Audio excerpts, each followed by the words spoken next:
Hi everybody and welcome to Photomikes Garage. Okay, today is a little bit of a sad day and I will show you why. It looks like someone stole my muffler. You know, I recently installed my DC Sports catback system, and as you can see, it's no longer there. Instead we have the stock muffler back in place in all its ugly glory. And not only that, if you look closely, you'll see that my phantom supercharger is missing. Instead, I just have a silicone intake tube there, which is, and I even got the sound generator back in. What happened to my phantom electric supercharger? Stock batteries back in place, doing its job, still working good. So did I take my supercharger off because it doesn't really work and I was just fooling people all this time?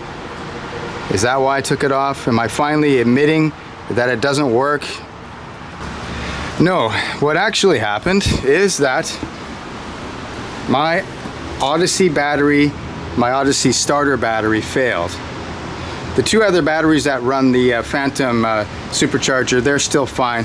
But my Odyssey battery that runs the starter and the charging system of the whole car, it failed. And so I just put the stock battery back temporarily until I get my battery situation sorted out.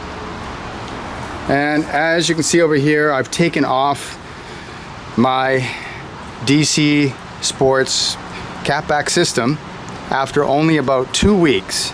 And the reason why is because it's just too damn loud. It's too loud. I have to worry about all my neighbors. I got to get up at 5 o'clock in the morning sometimes, and it just started becoming annoying. I love the sound of it, but it's just too loud. So what I'm thinking I'm going to do is maybe sell this or trade for a TRD OEM system, which is, I think, probably just right for me. A little louder, but not too loud. Now, one interesting thing about this is that it was loud from the moment I put it on, but it got a lot louder after I washed the car last weekend, and my kids, who were helping me, they stuck the hose inside one of the exhaust tips and poured some water inside there, which they thought was a pretty funny thing to do. I thought it was a pretty funny thing to do as well, never thinking that that could cause any problem. Now, after that, the mufflers got a lot louder, to the point where I thought that I had an exhaust leak.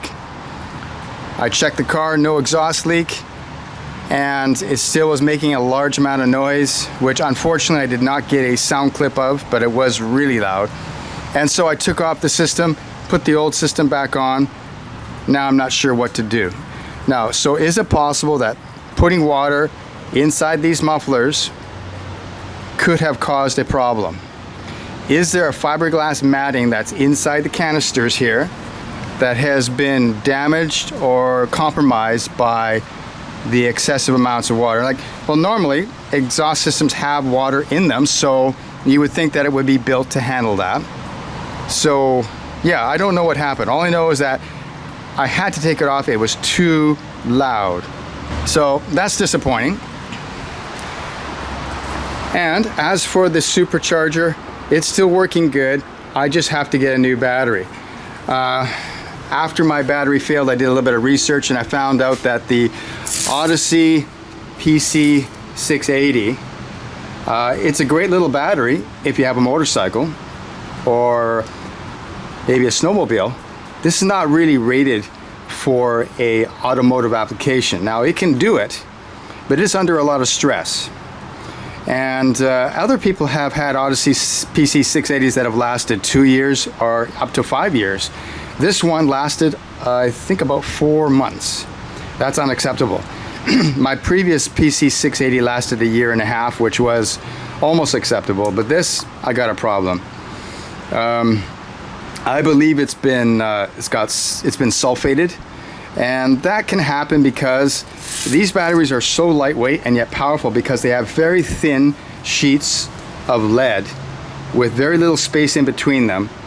That gives them their compact size, but unfortunately allows sulfation crystals to form, and then if they start to form too much, they block the lead sheets that are inside here and prevent them from producing adequate starting power.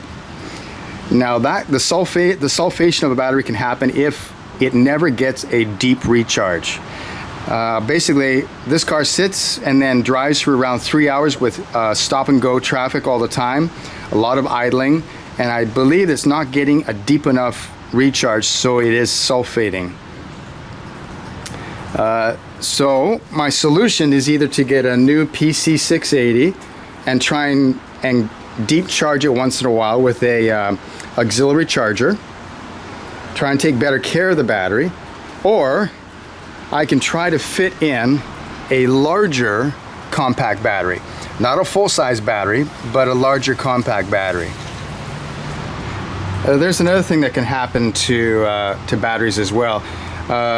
This battery is under a lot of stress, obviously. It's smaller than than is recommended for a car, a 2-liter motor this size. Plus, of course, it is doing a lot of recharging of the phantom electric supercharger. And the recent cold weather that we had recently, that has probably led to its demise. But another thing that can happen is that the welds that are holding, or the connections of all the lead plates inside, can separate under high heat.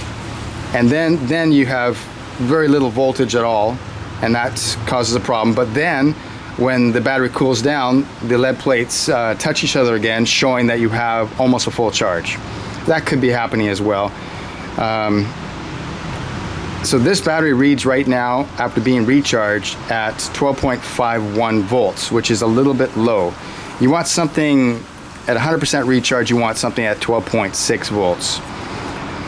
So yeah, goodbye Odyssey PC680.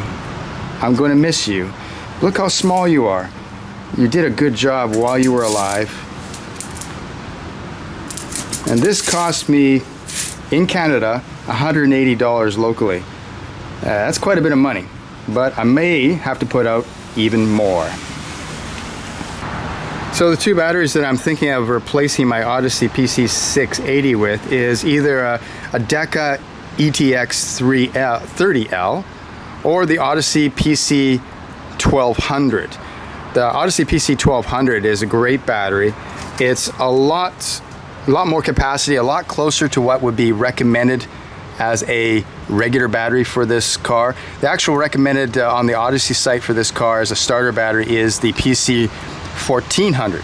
So the 1200 is a little weaker, but still a huge increase over the PC680. But will it fit? So yeah, so the PC1200 is an extra 3 inches long or wider than the Odyssey 680. So will it fit? Well, see, there's a lot of room right here. There's a lot of room to go this way. So if you have a battery that's the same length and the width is an extra 2 to 3 inches and the height is the same, then that might actually work in this location. It might have to modify the battery tray, and yeah, it could possibly work. Anyway, so that's what I'm thinking of doing, and as soon as I get a new battery, my phantom electric supercharger will be back in business. I gotta say, I really miss the phantom electric supercharger since I've been back to normal, basically, because with the regular motor, there's no surge at the top end. This one, when you put your foot down, you get a surge of power. I really miss that. So I'm looking forward to getting this back on.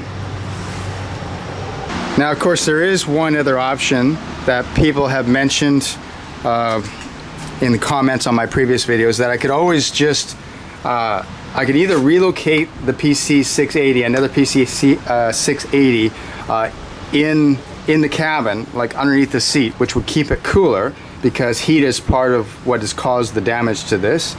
Or I could relocate to the trunk a regular size battery and just run cables and just get rid of this problem altogether. I still love the idea of having all batteries in the battery location. I don't like the idea of running the cables to the back. So, but those are other options that I'm considering as well. Right now I'm leaning towards the idea of getting a larger starter battery like the PC1200 and try and fit it into the regular battery location. Just extend it out here a little bit further and see if that solves my problem. And I also have some really good news from Phantom. The Phantom electric supercharger has been revised. It has a new version, version 5, I believe.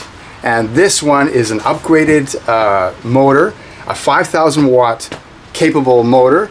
The one I have on my Phantom is 4,000, and that will lead to increased boost, a small increase in boost, and in both high RPMs and low RPMs, and that should lead to higher horsepower. They estimate around 220 wheel horsepower and perhaps 200 foot-pounds of torque at the wheel.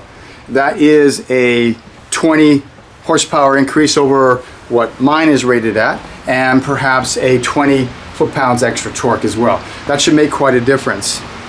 One of the first adopters has mentioned that at 3,000 RPM he has reached around 5.1 psi of boost, which tapers down to 2.76 pounds of boost at the top end.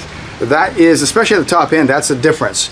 The most I've ever seen at the top end, like say at 7,000 RPM, is around 2 psi of boost on my system. So that's a 0.76 psi increase. That doesn't seem like very much, does it? But with these cars, every psi, even a part of 1 psi, makes a difference, makes these cars faster. The only downside to this version 5 of the Phantom is that it is pushing out more power, and so the recharge rates are extended. For example, it'll take more, what am I trying to say? So it's discharging faster and will need more recharge time. So that means that you'll probably have boost for a shorter period of time, and you will have a longer recharge time to get it back up. So that's the only downside compared to my system that I can see. The wiring is simpler.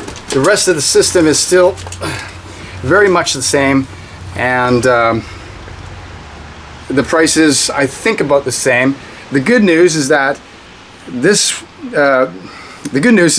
Rob is now making kits again.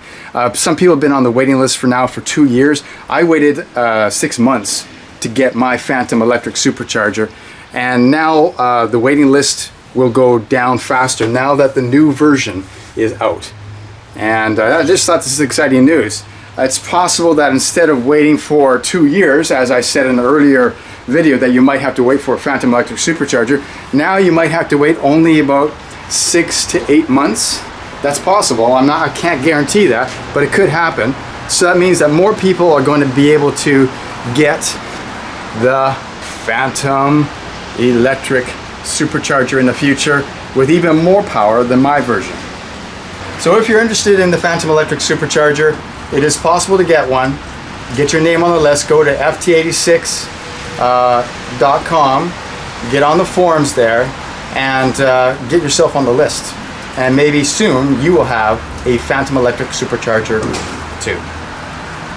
Oh, and I forgot to mention one of the most important parts. This new upgrade also includes a linear style 2-position foot switch. So in other words, the Phantom electric supercharger is activated around 50% throttle, and then there's a linear increase in boost up to the second stage, which is full boost at say 90% throttle. And one of the bad things about my system is that it's a 2-stage, so you get 2 psi at the first stage, and so that's nice, and then it goes straight to full boost on the second stage. This new system is going to have a linear increase from say 2 psi on up, and then a sudden hit of full boost at the top. That makes the car easier to drive. The drivability is increased. That could be the biggest single improvement, besides the 20% increase in horsepower. That could be the biggest single improvement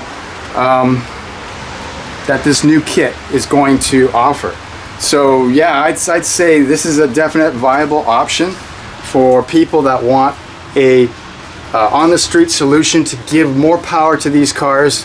This, like has been said many times, this is not a full-time boost situation. It's not like a regular supercharger or turbo system, but of course it's a lot cheaper, a lot simpler to install, and is really fun to drive.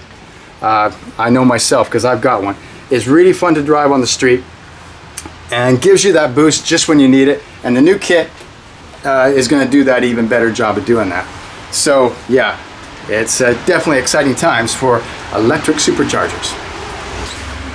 Okay, so I'm walking up and down my garage as I'm talking to you because it is pouring rain outside and I got nothing else to do but just walk up and down my garage. Don't know if you can see behind me, I got my 1973 Z28. Hopefully the weather will get better soon, so I'll be able to take this guy out. That would be great.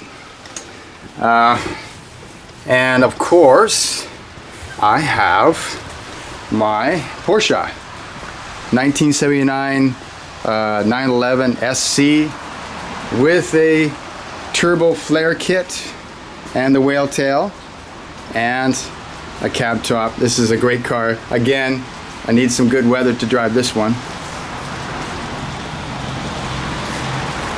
But yeah, one more thing I was going to say is that the Shiv at Open Flash Tuning, which is where you get your tunes to run the Phantom electric supercharger, has now developed a flex fuel kit that works with the Phantom electric supercharger so that you can put E85 in your car or any combination of regular gas and E85, and the car, the tune will automatically adjust for whatever octane, whatever fuel you're running to operate the Phantom electric supercharger.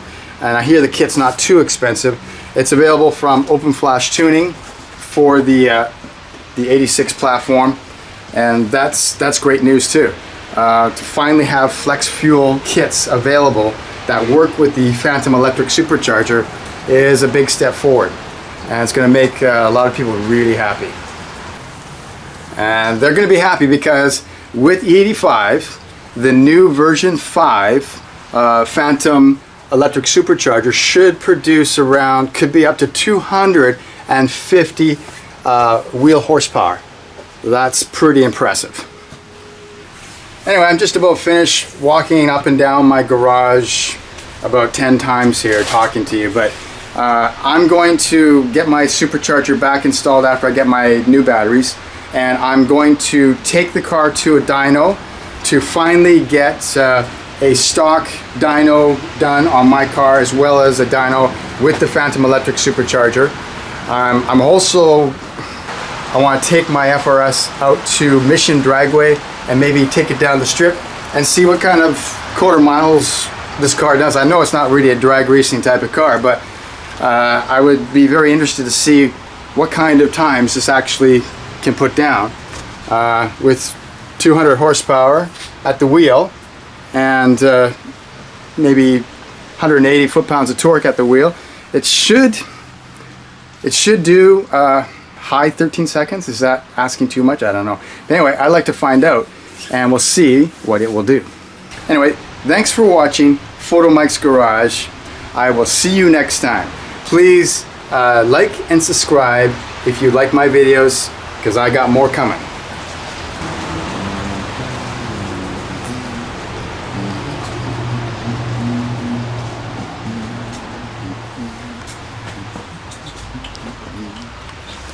Whoa, Z28. Yeah, baby.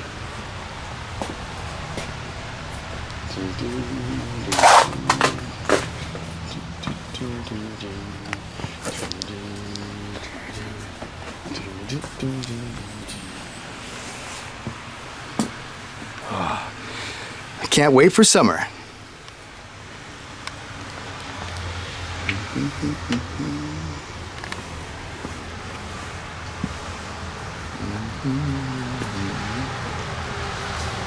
Yeah, it's gonna be a good summer.